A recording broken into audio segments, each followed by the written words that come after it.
ಅಭಿವೃದ್ಧಿ ನಿಗಮದ ಭ್ರಷ್ಟಾಚಾರ ಆರೋಪ ಪ್ರಕರಣದಲ್ಲಿ ಮತ್ತೊಂದು ಬೆಳವಣಿಗೆ ನಡೆದಿದೆ. ವಿಧಾನಮಂಡಲ ಅಧಿವೇಶನದಲ್ಲಿ ಸಚಿವ ಬಿ ನಾಗೇಂದ್ರ ರಾಜೀನಾಮೆಗೆ ವಿರೋಧ ಪಕ್ಷಗಳಾದ ಬಿಜೆಪಿ ಮತ್ತು ಜೆಡಿಎಸ್ ಆಗ್ರಹಿಸ್ತಾ ಇರೋ ಬೆನ್ನಲ್ಲೇ ನಾಗೇಂದ್ರ ಪ್ರಾಸಿಕ್ಯೂಷನ್ಗೆ ಅನುಮತಿ ಕೋರಿ ಸಿಬಿಐ ಕರ್ನಾಟಕದ ರಾಜ್ಯಪಾಲರಿಗೆ ಪತ್ರ ಬರೆದಿದೆ.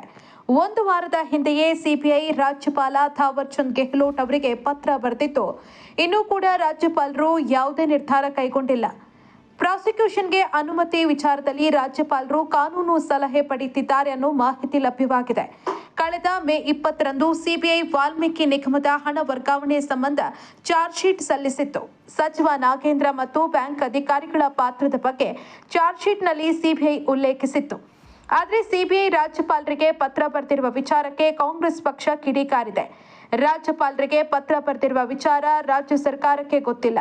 ಸಿಬಿಐ ಕೇಳೋದಿದ್ರೆ ಸರ್ಕಾರಕ್ಕೆ ಕೇಳಬೇಕು. ಹಿಂದೆ ಜಾಸ್ತಿ ಪ್ರಕರಣಗಳನ್ನ ಕಳುಹಿಸಬೇಡಿ ಅಂತ ಸಿಬಿಐಯೇ ಹೇಳಿತ್ತು. ಹೀಗಂತ ಗೃಹ ಸಚಿವ ಪ್ರಿಯಾಂಕ ಖರ್ಗೆ ಹೇಳಿದ್ದಾರೆ. ಸಿಬಿಐ ಪತ್ರ ವಿಚಾರವನ್ನ ಪಕ್ಷ ನೋಡಿಕೊಳ್ಳುತ್ತದೆ ಅಂತ ಸಚಿವ ಸತೀಶ್ ಜಾರಕಿಹೊಳಿ ಹೇಳಿದ್ರೆ, ಈಗ ಮಂತ್ರಿ ಮಾಡಿದ ಮೇಲೆ ಯಾಕೆ ಸಿಬಿಐ ಪತ್ರ ಬರೆದಿದೆ, ಮೊದಲೇ ಯಾಕೆ ಬರೆದಿಲ್ಲ ಅಂತ ಮಾಜಿ ಸಚಿವ ದಿನೇಶ್ ಗುಂಡೂರಾವ್ ಪ್ರಶ್ನೆ ಮಾಡಿದ್ದಾರೆ. ಯಾಕಂದರೆ ಸಿಬಿಐ ಪ್ರಾಸಿಕ್ಯೂಷನ್ ಕೇಳಬೇಕಂದ್ರೆ ಸ್ಟೇಟ್ ಇನ್ಫಾರ್ಮೇಷನ್ ಸ್ಟೇಟಿಗೆ ಫಸ್ಟ್ ಬರೀಬೇಕು. ಅವರು ತನಿಖೆ ಮಾಡಬೇಕಂದ್ರೂ ಕೂಡ ಸ್ಟೇಟಿಗೆ ಫಸ್ಟ್ ಬರೀಬೇಕು. ನಾನು ಪದೇ ಪದೇ ತಮ್ಮ ಮುಖಾಂತರ ತಿಳಿಸ್ಲಿಕ್ಕೆ ನಾನು ಬಯಸ್ತಾ ಇದ್ದೀನಿ. ಸಿಬಿಐ ಅವರೇ ಖುದ್ದಾಗಿ ಹಿಂದಿನ ಚೀಫ್ ಸೆಕ್ರೆಟರಿ ಆದಂಥ ರಜನೀಶ್ ಗೋಯಲ್ ಅವರಿಗೆ ಪತ್ರ ಬರೆದಿದ್ರು, ದಯವಿಟ್ಟು ಯಾವುದೇ ಕೇಸು ನಮಗೆ ಕೊಡ್ಲಿಕ್ಕೆ ಹೋಗಬೇಡಿ, ಅಕಸ್ಮಾತ್ ಕೊಟ್ಟರೆ ಎಲ್ಲ ಸಿಬ್ಬಂದಿಗಳು ಕೂಡ ಇನ್ಕ್ಲೂಡಿಂಗ್ ಇನ್ವೆಸ್ಟಿಗೇಷನ್ ಆಫೀಸರ್ಸು ನೀವೇ ಕೊಡಬೇಕಾಗುತ್ತೆ ಅಂತ ಹೇಳಿದ್ರು. ಅಂದರೆ ನಾವು ಇನ್ವೆಸ್ಟಿಗೇಷನ್ ಆಫೀಸರ್ಸು ನಾವೇ ಕೊಡಬೇಕು ಅಂದರೆ ನಾವೇ ಮಾಡ್ದಂಗಲ್ವ ತನಿಖೆ. ಬಟ್ ಎನಿವೆ, ನಾವು ಹಿಂದೆ ಒಂದು ಕಾನೂನು ತಂದಿದ್ದೀವಿ.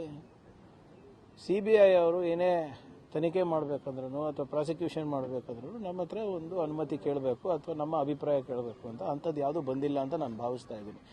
ನೇರವಾಗಿ ಗವರ್ನರಿಗೆ ಏನು ಕೊಟ್ಟಿದ್ದಾರೆ ಅದು ನನಗೆ ಹೆಚ್ಚಿನ ಮಾಹಿತಿ ಇಲ್ಲ. ಇದೇ ವೇಳೆ ನಾಗೇಂದ್ರ ರಾಜೀನಾಮೆ ವಿಚಾರದಲ್ಲಿ ಬಿಜೆಪಿ ತನ್ನ ಪಟ್ಟಿಗೆ ಅಂಟಿಕೊಂಡಿದೆ. ಸೋಮವಾರದಿಂದ ಮತ್ತೆ ಹೋರಾಟ ಮುಂದುವರಿಸುವುದಾಗಿ ಕಮಲ ಪಕ್ಷ ಹೇಳಿದೆ. ಈ ಮಧ್ಯೆ ಹೋರಾಟದ ವಿಚಾರವಾಗಿ ಕೇಂದ್ರ ಸಚಿವ ಎಚ್.ಡಿ. ಕುಮಾರಸ್ವಾಮಿ ಅವರ ಜೊತೆ ವಿಧಾನಸಭೆ ವಿರೋಧ ಪಕ್ಷದ ನಾಯಕ ಆರ್ ಅಶೋಕ್ ಮಾತುಕತೆ ನಡೆಸಲಿದ್ದಾರೆ. ನಮ್ಮ ಹೋರಾಟದ ಬಿಸಿ ಯಾವ ಮಟ್ಟಕ್ಕೆ ಕಾಂಗ್ರೆಸ್ಗೆ ಮತ್ತು ಸರ್ಕಾರಕ್ಕೆ ತಲುಪಿದೆ ಅಂದ್ರೆ, ಈ ಬಿಲದಲ್ಲಿರ್ತಕ್ಕಂಥವರು ಕೂಡ ತಾಪ ತಾಳಲಾರದೆ ಈಚೆ ಬರ್ತದಲ್ಲ, ಹಾಗೆ ಭ್ರಷ್ಟಾಚಾರಿಗಳೆಲ್ಲ ಬಂದು ನಿನ್ನೆ ಗಾಂಧಿ ಪ್ರತಿಮೆಯ ಮುಂದೆ ಕುಳಿತುಬಿಟ್ಟಿದ್ದಾರೆ.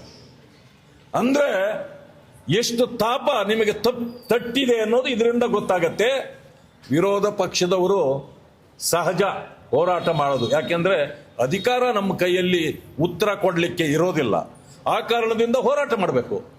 ಆದರೆ ಸರ್ಕಾರವೇ ನಿನ್ನೆ ಬಂದು ಗಾಂಧಿ ಸ್ಟ್ಯಾಚ್ಯೂ ಮುಂದೆ ಕುಳಿತು ಭ್ರಷ್ಟಾಚಾರವನ್ನ ನಾವು ವಿರೋಧಿಸ್ತೀವಿ ಅನ್ನೋದ್ರ ಬದಲು ಭ್ರಷ್ಟಾಚಾರಿಯನ್ನೂ ಕರ್ಕೊಂಡು ಬಂದು ಎಲ್ಲಾ ಭ್ರಷ್ಟಾಚಾರಿಗಳು ಸೇರಿ ಗಾಂಧಿ ಪ್ರತಿಮೆಯ ಮುಂದೆ ಕುಳಿತಿದ್ದಾರೆ. ಏನಾದರೂ ಗಾಂಧಿಯವರು ಜೀವಂತವಾಗಿದ್ದಿದ್ರೆ ಅವ್ರ ಕೈಯಲ್ಲಿತ್ತಲ್ಲ ಕೋಲು, ಊರುಗೋಲು, ಅದನ್ನೇ ಹಿಡ್ಕೊಂಡು ತಲೆಗೆ ಒಂದೊಂದು ಒಬ್ಬೊಬ್ಬರಿಗೂ ಬಡ್ದು ಕಳಿಸಿರೋರು. ಪಾಪ ಏನ್ ಮಾಡ್ತೀರಾ, ಅದು ಸ್ಟ್ಯಾಚ್ಯೂ. ಒಂದು ವೇಳೆ ರಾಜ್ಯಪಾಲರು ಸಿಬಿಐ ಬರೆದಿರುವ ಪತ್ರವನ್ನ ಪರಿಗಣಿಸಿ ಪ್ರಾಸಿಕ್ಯೂಷನ್ಗೆ ಅನುಮತಿ ನೀಡಿದರೆ ಖಂಡಿತವಾಗಿಯೂ ಸಚಿವ ನಾಗೇಂದ್ರಗೆ ಮತ್ತೆ ಸಂಕಷ್ಟ ಎದುರಾಗಲಿದೆ. ಇದು ರಾಜೀನಾಮೆಗೆ ಪಟ್ಟು ಹಿಡಿದಿರುವ ಬಿಜೆಪಿ ಮತ್ತು ಜೆಡಿಎಸ್ ಪಕ್ಷಗಳಿಗೆ ಮೇಲ್ಗೈ ಆಗಲಿದೆ. ಈಗಾಗಲೇ ಪ್ರಾಸಿಕ್ಯೂಷನ್ ವಿಚಾರದಲ್ಲಿ ರಾಜ್ಯಪಾಲರ ಮುಂದೆ ಇನ್ನೂ ಅರ್ಜಿಗಳಿವೆ. ಅವುಗಳನ್ನು ಇನ್ನೂ ಕೂಡ ರಾಜ್ಯಪಾಲರು ಮಾನ್ಯ ಮಾಡಿಲ್ಲ.